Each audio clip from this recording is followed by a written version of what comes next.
welcome to Scale Your Sales podcast. My next guest is the founder of the Unstoppable Sales Community. She is the Payday Conversion Expert on the Sales Expert channel. She helps small business leaders grow their business to maximum capacity. Welcome to Scale Your Sales podcast, Sonia Dumas. Hello, Janice. How are you? I'm good. Great to see you again. Now, we are all experiencing very challenging times with the elections, and we've just gone into lockdown for the second time today. And, you know, obviously it's impacting a lot of your businesses that you work with. Besides the fact that we're all kind of virtual, what are the key things that either you've found in your business or with your customers that are surprising that they've had to adapt to? I think one of the biggest things is, Zoom, working virtually. And it's two things. On one end, it's selling the clients virtually. How do you do that in an engaging way? How do you not waste people's time? Because if you haven't noticed, we're all a little bit more guarded with our time because we have Zoom fatigue, right? So you want to make sure that when you show up, that you are communicating in a way that connects with your clients, your prospects. And then there's team management. So, some of us have already been working virtually and we have like virtual teams all over the world. But, to manage to go from working in an office and being able to monitor everyone to now team management, and how do you keep your employees engaged and productive and efficient? I think that's one of the things that we're seeing that we've had to all just adapt to. Yeah. Yeah. So, what, in your view, in kind of sales and how it shifted, how much do you think it has shifted to be buyer and customer centric and create more customer success? Well, I think what the pandemic has done is reset expectations that customer success is truly a critical factor towards conversions and retention. And so nothing will ruin a company faster nowadays than tech glitches and limited support. The patience of people to wait for a solution went from, oh, we'll get you in a couple of weeks to get it together in a couple of hours max, right? Because days and weeks won't cut it, because every down moment, because a lot of us have our business virtually now, every down moment is lost revenue. And so client success is number one priority. If it wasn't a priority, everyone talks about it, but now it's measurable. You're either helping your clients make more money or sustain their money, or you're not, based on the service and the support that you're providing them. And, clients are very much more discerning. They don't have the time. They don't have the money. They certainly don't have the resources, lots of people on. So really, they want to get results. And then I think they're measuring the return on investment. They're looking at analytics way more closely than they used to in the past. I don't know if you've found that. Oh, absolutely. Because, at the end of the day, more so than time is money, like every dime counts. Because, depending, especially if you're a small business, you may not know, where that next client's going to come from.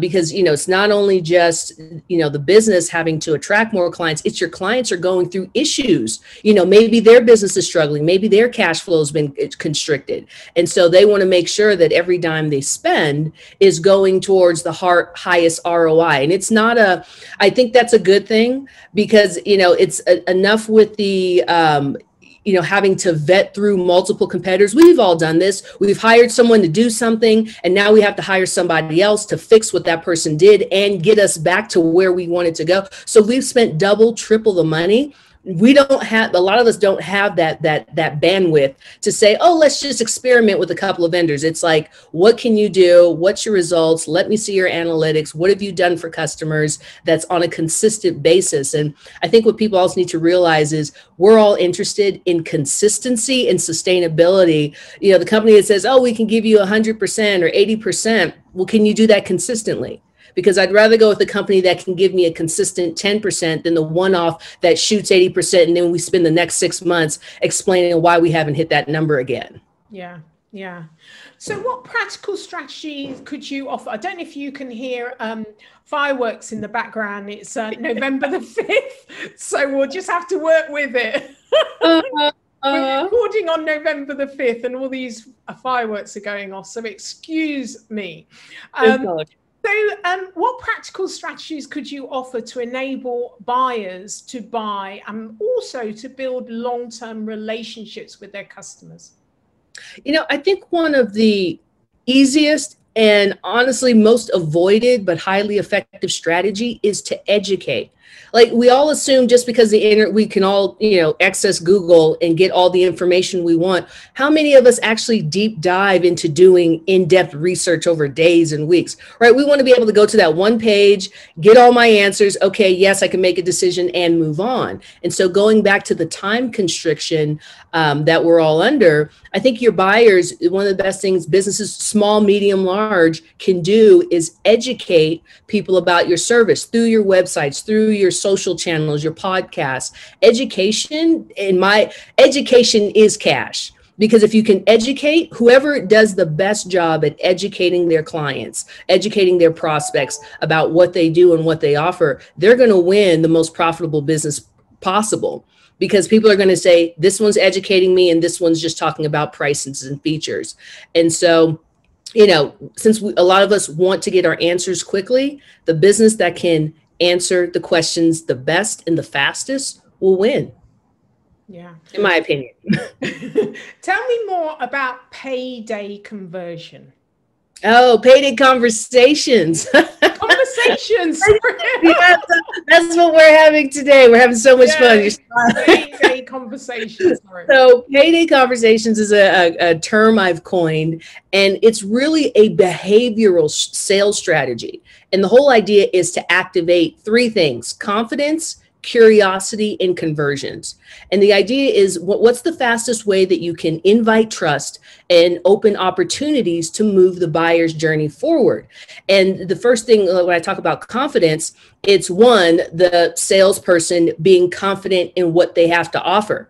There's so many salespeople that get on a call and they're stumbling and mumbling. It's like, do you even know what you offer? Are you even passionate about it? Like, why are we even on this call? Like, yeah, I sell, and this is how we can help you, achieve your ROI. Like, I'm like, where's the passion for what you do? Maybe you're in the wrong career. Maybe you're in the wrong business. I mean, and then the other thing is confidence in the prospect that's in front of you. Even if they socially stalked you online and they went to your website 10 times and they've read all your information because they really want to know, still, when they jump on this call with you, you still have to convince them that them putting their confidence in you is going to be one of the best decisions that they make. And so many people lose that. They just think, oh yeah, you saw our brochure, you saw our website, you saw what we put on social. You must be fully educated now, and you must be confident in what we have to offer. And from confidence, the next thing we have is curiosity. Because when you're confident about something, then you start asking questions. Well, tell me a little bit more about this. How do you do implementation? How do you do onboarding? What is, how will you support me? If I go down this road? And that's all the kind of the objections that come up, but it's really curiosity. Because if you're not getting objections, they've checked out. And so from curiosity, then comes conversions. And a lot of people think conversions is closing the sale. Sometimes conversions is, let me introduce you. Let me give you a referral to someone who also needs. I'm interested, but I also know someone within a business that also needs what you offer. And so that's the process of having a conversation, because we all have to have conversations. The days of being shy and hiding behind email, that's over. Like, it doesn't take much to get on a Zoom. We're all used to it, or a go to webinar or go to meeting. So that's Payday Conversation. It gives you the structure to move that conversation on in a clear direction. Yeah. And in an enjoyable direction, so it doesn't come off as salesy. That doesn't come off as, let me just show you, all of our features. Like, nobody cares about features. It's just like going back to what's the ROI? And some people may feel that can be a little bit, it's not emotional enough, or it feels a little bit too hard and cold. But I'm like, at the end of the day, we're all trying to achieve a lifestyle, right? That ROI helps to fuel whatever our lifestyle is. And that's that soft human part of it. But the money just helps us to get there. And so recognize the importance of it on both sides. So. Let me ask you, we're both Black women here. There's a lack of ethnicity and certainly on gender within the sales industry. I'm participating later in the Women in Sales Summit, speaking there. You know, will I be speaking at an event like this in 2 years' time? You know, are things moving? Are they moving fast enough? What's your perspective? So I see that diversity has improved. Not only, and I look at it from two aspects. So my background is luxury hospitality. And so for most of my career, the GMs and those executive level were male centric. And only in the last, I'd say maybe like 5 to 10 years have I seen more women GMs and women at executive levels. And I think there's two reasons for that. One, yes, there are company initiatives that says, look, we want to recruit and have more, women in these leadership roles. But then there's also two, more women are interested in these leadership roles. So it's not just we need to get more women. Well, if you don't have women who are interested even in taking on those roles, it doesn't matter what your initiative is, you're going to always find a very small pool. And so you have women who have, new definitions of family and what their life wants to look like, and also feeling empowered, like I know my stuff. So yes, I can lead. And so some of it comes back to the individual woman who decides like, yes, I want to be able to lead, or whether it's my own company or whether I want to climb some corporate ladder. But it's also that individual choice. I don't think people can just put it all on companies like you've blocked women. Yes, there are some who have, but even the ones who have initiatives, sometimes they struggle to find women who are even interested in the job. And so then they're kind of tied. But I loved seeing that there are a lot of women who are owning their expertise, they're owning their power, they're owning their voice, they're speaking up, and they're making a difference. I mean, I wouldn't believe it's what was it? I think it was a Tesla, SpaceX. That company was what's the name? Elon Musk. I can't remember the woman's name, but hired her to be the CEO of a space company. Like, yeah. Space and engineering, very male-centric, period. And it wasn't necessarily because she was a woman. It was because she was a woman. It's because she was qualified and had this amazing talent.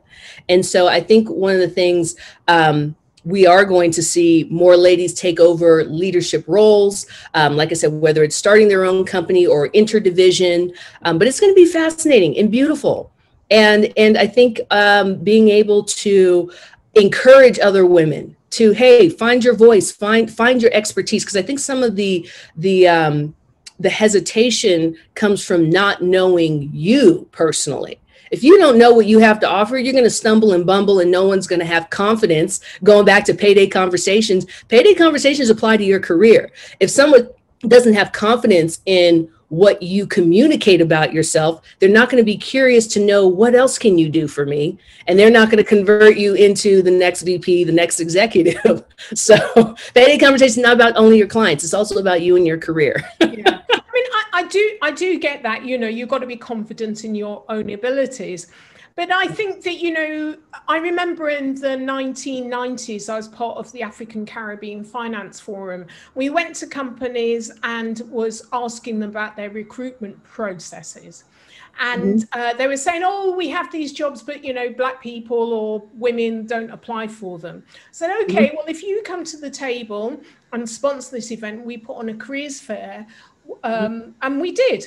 They had to shut the door, the amount of people, and all these companies, whether it was JP Morgan, police force, across the board, were saying we didn't realize how overqualified this community was. It's actually because you don't have the role models. Your selection process, if it's like a Patel or a certain name, then it selects them out. So there's a lot of bias within recruitment. So even if you have the confidence, you've got all these barriers, and they still exist today that you have to overcome. So often you cancel yourself out. After you've done that a few times and hit a brick wall, you will say that's not for me. And it is a fact, the statistics, if there's a role and a woman can do less than 80%, she won't apply. If a man can do less than 20%, he will.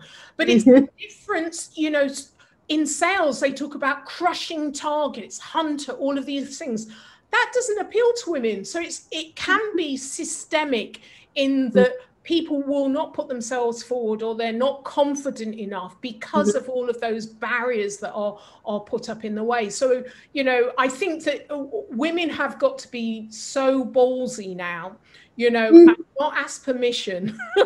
Yeah. Go for, because I think we do it, you're right, we do it to ourselves. We'll say that's not for us before we even try going for it. There is that. But that's a lot of nurturing has done that to us, years of it. Oh, totally. Yeah. And yes, the barriers exist. And so, but we live in a time where it's easier more than ever in this, especially now that we live in this virtual global economy, to say, you know what, I don't like the way sales is done in my industry in this aspect. And if that woman has the resources and the capabilities, go create your own.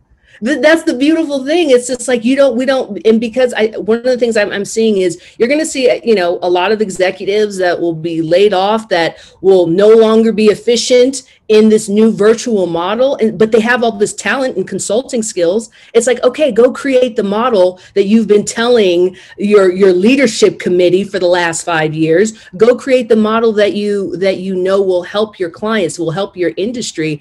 And you can, and as a boutique consultant, you don't need hundreds and thousands of clients. Most individual consultants and coaches, like, you know, a handful will more than sustain their lifestyle, and they'll actually enjoy it.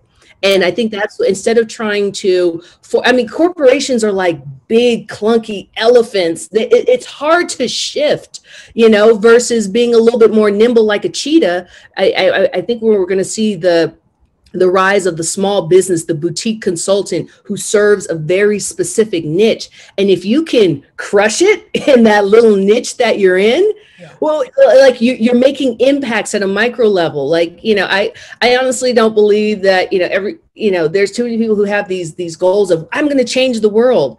How about you just change your little niche? How about you start there? Change your little niche and watch the ripple effect of that.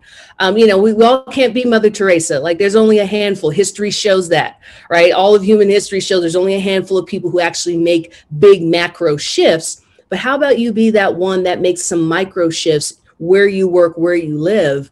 Like, where's the contentment and the enjoyment and the adventure in that? Like, that's where I get excited. Yeah.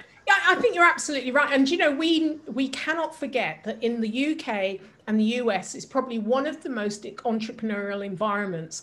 There are you know, like schemes in place and support systems. Many other countries do not have that. Even when I look across to France, they do not have that in place. So, you know, if you do want to set up a boutique consulting, as we both have, you know, there's plenty of opportunity to do that. And I think COVID will enhance the number of people that will actually go out and do it for themselves. Yeah. So that's and go back to enjoying their work, their job.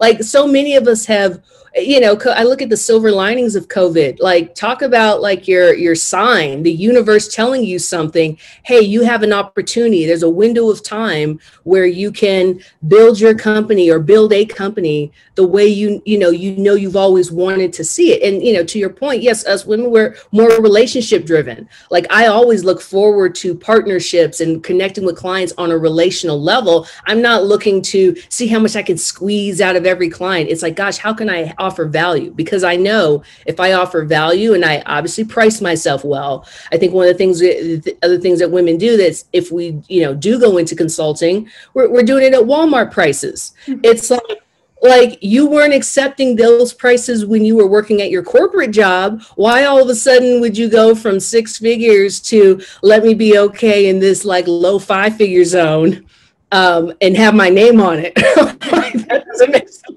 I'm like, so you're making minimum wage, but you get to run it your own way? Okay. So it's also going, look, I'm bringing 15, 20 years of experience and making sure to charge for it and being confident. But that goes back to the confidence. And that also goes back to worth and going. And then there's emotional stuff. Like, you know, I recommend everybody get counseling. Have a counselor, have a therapist, because we all have, like you said, nurturing. We all have stuff that we have to deal with that reflects in our business. And if you're still living in the I'm not good enough and I'm trying to prove to my parents that I'm awesome in the back of your mind, and come to present day, here you are in your business, I'm not good enough, I'm trying to prove something, you're going to bring your price down, you're going to overwork yourself. And so that's a real thing as business owners as well, is like, make sure you're dealing with your emotional stuff too, because it's going to get projected into your business. And, you know, you don't want to look back 3 years from now in debt and wondering why isn't my business taking off? It's like, well, there's a part of you that feels like you're not worth being success is not something that's meant for you in the stars or whatever. And that's not true at all. So anyways, we can go down that rabbit hole, but it's like, but it's all mixed in there. Yeah. No separation. It's all mixed in there. Yeah. So look, if you're on a desert island, what's the, who is your hero or shero? Let me ask you that one. Yeah. Okay. So for me, Maya Angelou, love her. The power, purposefulness, and strategic intention of every word she spoke, I mean, it was just amazing. Like, you know, she captivated you to listen to every syllable that came out of her mouth. Doesn't matter what she was talking about. And she's an inspiration to me, because I think too many of us rush our words out of fear of losing people's attention. But not with Maya. You know, you never hear her rushing through words, because she understands that the power of an eloquent sentence could have on the heart and mind of another human being. And so she's always an inspiration to me. And so, yeah, Miss Maya. Yeah, Miss Maya. Yeah, I echo that. I Know Why the Cage Bird Sings was a complete revelation on the world, and yeah, just so impactful. And then listening to her speak her own poetry just gives it a whole new level. Yeah, I remember And Still I Rise. You know, you've got to wake up in the morning, you've got to say a few sentences of Still I Rise. You may write me down in history with your bitter, twisted lies. I know it almost off by heart. I love that woman. Thank you for reminding me of Maya Angelou. So how can listeners get hold of you, Sonia? Oh, absolutely. So, I mean, you can find me on LinkedIn. It's one of my, that's my only social playing ground. You can also find me in the Unstoppable Sales community, and I'm sure you'll provide the link. And so, reach out. I love seeing small businesses thrive. And, we're living in unprecedented times of shifting, but, not all shifting is bad. And so if you can get past the tremors and recognize, like, wow, I can shift my life. The next 10 years of my life can be better than the last 40. That's something to look forward to. Certainly is. So thank you for being a guest on Scale Your Sales podcast, Sonia.